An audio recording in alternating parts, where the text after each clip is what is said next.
வணக்கம் வணக்கம். சம்மர் நெருங்கி கொண்டு வருது. எங்களோட பேக்யார்டில் ஒரு குட்டி பேரியோ இருக்குது.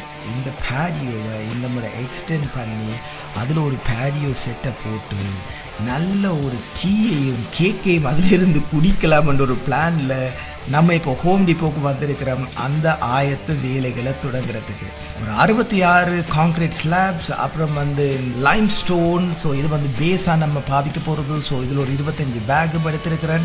ஸோ அதுக்கப்புறம் இந்த பாலிமெட்ரிக் சேண்ட் அதை என்ன செய்யும்னு சொன்னால் இந்த இடுக்குகளை கிரிப்பாக நல்லா வச்சுக்கொள்கிறதுக்கு. அப்புறம் ஈந்தா இருக்குது, இவரை நாங்கள் இவரையும் தூக்கி அப்படியே ஆர்டருக்கு போட்டாச்சு. கொண்டு டெலிவர் பண்ணுங்க சார், இவர் தான் இனி எங்களோட பேடியோ செட்டுன்னு சொல்லிவிட்டு அடுத்த நாள் கொண்டு காலையில் டெலிவர் பண்ணுறேன்னு சொல்லியிருக்கிறாங்க. எல்லாத்தையும் பே பண்ணி முடிச்சுட்டு விட்டு வெயிட் பண்ணி கொண்டு இருக்கிறோம். ஸோ முதலாவது நான் என்ன செஞ்சேன்னு சொன்னால் 10க்கு 10 ப்ராப்பராக மார்க் பண்ணி ஸோ இந்த டிக் பண்ணினேன் ஆக்சுவலி.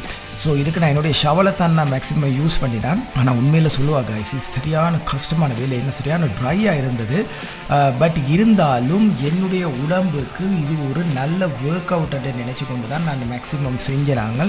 என்னென்னா இப்போ வேலை செய்கிற நேரத்தில் இதெல்லாம் ஃபுல் டைமாக இருந்து செய்ய இயலாது. ஸோ அதனால் ப்ராப்பராக பிளான் பண்ணி நம்ம என்னென்னு சொன்னால் கிடைக்கிற நேரங்களில் பின்னேரங்களில் மற்றது காலம நேரங்களில் செய்கிறது. ஹோம் டிப்போவும் சொன்ன மாதிரியே அடுத்த நாள் காலையிலே கொண்டு டெலிவர் பண்ணி வச்சுட்டு அங்கே டிரைவேல வச்சுட்டு போயிட்டாங்க. ஸோ எனக்கு இது எந்த செல்ஃபில் நிறைய விஷயங்கள் செய்கிறேன்னா எனக்கு ரொம்பவே பிடிக்கும். ஏன்னா நானும் யூடியூப்பில் தான் நிறைய பார்த்து ஐடியாக்கள் எடுத்தேன்னா அப்போ இதை நாமளேன்னு செய்யக்கூடாது என்று எனக்குள்ளே ஒன்று தோணிச்சுது.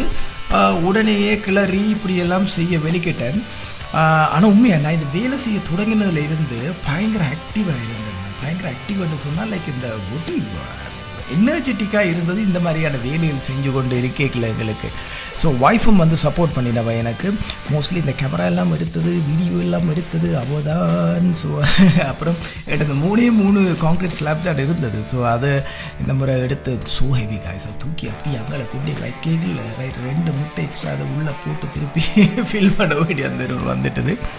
ஸோ இதுதான் எங்களோட பேஸ் ஆக்சுவலி. ஸோ இந்த பேஸை நாங்கள் ப்ராப்பராக லெவல் பண்ணினாங்க. ஸோ அதுக்கு எனக்கு ஒரு 25 பேக்ஸ் கிட்ட முடிஞ்சுது. என்னென்னு சொன்னால் எனக்கு நல்ல ஸ்ட்ராங்கான ஃபவுண்டேஷன் வேணுமென்று சொல்லி என்னட்டே நிறைய டூல்ஸுகள் இருந்தது. ஸோ அப்போ அந்த பேசிக்காக என்னட்டு இந்த டூல்ஸுகளையே தான் நான் பாவிச்சினாங்க. ஸோ அதுக்கப்புறம் இந்த டேம்பர் இருக்குது, அந்த டேம்பரை வச்சு அடிச்சு நல்ல ஸ்ட்ராங்காக அந்த பேஸை நான் ரெடி பண்ணி முடிச்சேன். ஸோ அதுக்கப்புறம் கான்கிரீட் ஸ்லாப்ஸ் அதுகளை கொண்டு நம்ம முதலாவது இந்த கான்கிரீட் ஸ்லாப்பை வைக்கிறது தான் பெரிய கேம் காசு. என்ன சொன்னால் அந்த டிரெக்ஷன் ரைட்.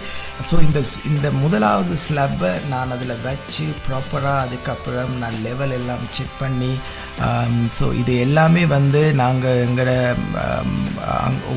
லைஃப்பில் ஒவ்வொருத்திட்ட பார்த்த எக்ஸ்பீரியன்ஸ். அதனால் இந்த செய்யும்போது எனக்கு நிறைய ஞாபகங்கள் கொண்டு இருந்தது. சின்ன வயசில் இப்படியெல்லாம் ஒரு ஆட்கள்லாம் செய்வாங்க. அப்போ நம்ம அதெல்லாம் நம்ம பார்த்து கொண்டு பக்கத்தில் போய் இருப்போம். ஸோ அதெல்லாம் பார்த்து ஸோ இன்றைக்கு நம்ம அந்த டெக்னிக்கெல்லாம் யூஸ் பண்ணுறோம். ஸோ அதனால் சின்ன விஷயங்களை லேர்ன் பண்ணுறதுல உண்மையில் தப்பு இல்லை காய். ஸோ அதை நம்ம எங்களோட பிள்ளைகளுக்கும் சொல்லிக் கொடுக்கணும்னு தான் நான் விரும்புகிறது. என்னென்னு சொன்னால் என் மகனும் இதுக்கு பின்னால் இந்த சுற்றி டேடி என்ன செய்கிறாருன்னு பார்த்து கொண்டே இருந்தவர். ஸோ ஐ ஹோப் பிலீவ் ஃப்யூச்சர்லேயும் அவரும் இந்த மாதிரியான செய்யலாம். ஏன்னா இந்த இப்போ நானுமே சின்னல பார்த்த விஷயங்களை தான் இன்றைக்கு இப்போ என்னால் செய்யக்கூடியதாக இருக்குது. ஸோ இந்த ஸ்லாப்பை நான் அந்த ஒரு ஃபர்ஸ்ட் ரோ அடிக்கிறது, அப்புறம் செகண்ட் ரோ, அதுக்கப்புறம் மிச்சம் எல்லாமே ப்ராப்பராக நாங்கள் நல்லா டேம்பரை வச்சு மறுபடியும் இறுக்கி லெவல் பார்த்து என்னால் ஈஸியாக அடிக்க கொண்டு போகக்கூடிய மாதிரி இருந்தது. ஸோ அதுக்கப்புறம் பார்த்திங்கன்னு சொன்னால் இந்த ஸ்லாப்பை நம்ம ப்ராப்பராக சாலிடாக வச்சதுக்கப்புறம் இந்த எட்ஜஸ் ஸோ இந்த எட்ஜிங் ப்ராப்பராக நம்ம செய்யணும். ஸோ அதுக்கு நம்ம இந்த கார்டனிங்குக்கு பாவிக்கிற எட்ஜிங் டூலை தான் நான் எடுத்திருந்தேன் நான். ஸோ அதை நம்ம ப்ராப்பராக வச்சு ஏன்னா இது நல்ல க்ரிப்பாக ஸோ ஸ்லாப்பை அங்கால இங்கால மூவ் பண்ணாமல் நல்ல க்ரிப்பாக வச்சுருக்கும். ஸோ 4 பக்கமும் முடிஞ்ச அளவு ப்ராப்பராக நான் செஞ்சேன். அதுக்கு முன்னால் நீங்கள் அந்த எட்ஜஸ் எல்லாத்தையும் ப்ராப்பராக க்ளீன் பண்ணி ஸோ இந்த மாதிரி இப்படி ஒரு பலகையை பாவிச்சு நீங்கள் லெவலாக வச்சிங்களேன்னு சொன்னால் ஸோ அந்த எட்ஜிங்கை பேக்கேக்கில் உங்களுக்கு நல்ல ஒரு ஒரு ஒரு ஒரு க்ளீனான ஒரு லுக்கும் கிடைக்கும். அதே நேரத்தில் உங்களுக்கு மெஷர் பண்ணுறதுக்கும் ஈஸியாக இருக்கும். ஸோ அதோடு நல்ல பெரிய ஆணி guys. Oh my god. So நான் எக்ஸ்ட்ரா ஆணிஸும் நான் என்ன சொன்னால் அதில் வார ஆணிகள் காணாது. ஸோ மேக்ஸிமம் ஸோ நீங்கள் இந்த ஆணியை வச்சு நீங்கள் இறுக்கினீங்கன்னு சொன்னால் அது பெர்மனெண்ட்டாக அப்படியே இருக்குது. ஸோ அதுக்கப்புறம் ஓ பாருங்கள் நல்ல க்ளீனாக இருக்குது ரைட். நான் செஞ்ச வேலையை நானே புகழையில் நான் பார்க்க உண்மையாக என் ஒய்ஃபும் பார்த்து நல்லா இருக்குன்னு சொன்னவன்.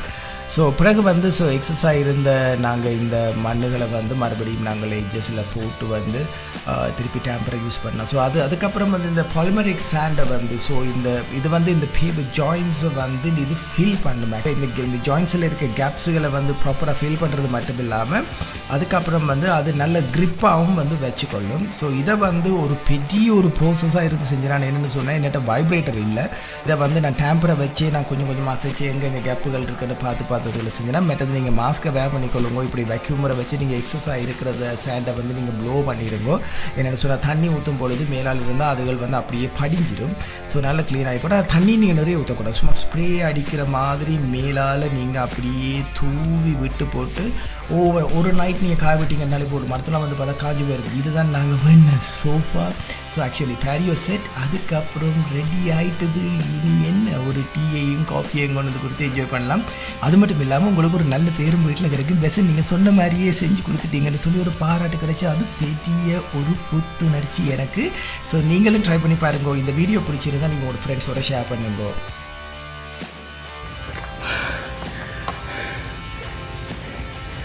உண்மையிலேயே இது கஷ்டமான வேலை. கொத்துறதுன்றது ஒரு லெவல் மண்ணை கிண்டி ஒரு சின்ன போர்ஷனாக ஆரம்பித்தோம். நாங்கள் இன்றைக்கி 10க்கு 12 அடி என்று எக்ஸ்பெண்ட் பண்ணி வச்சுருக்கேன். சரி அதுக்கெல்லாம் கிராவலும் போட்டு லெவல் பண்ண வேணும். இன்னும் கொஞ்சம் வேலை இருக்குது. உண்மையில் இந்த மாதிரியான வேலை செய்கிற காய்ஸ் உங்களுக்கு ஹேட்ஸ் ஆஃப்.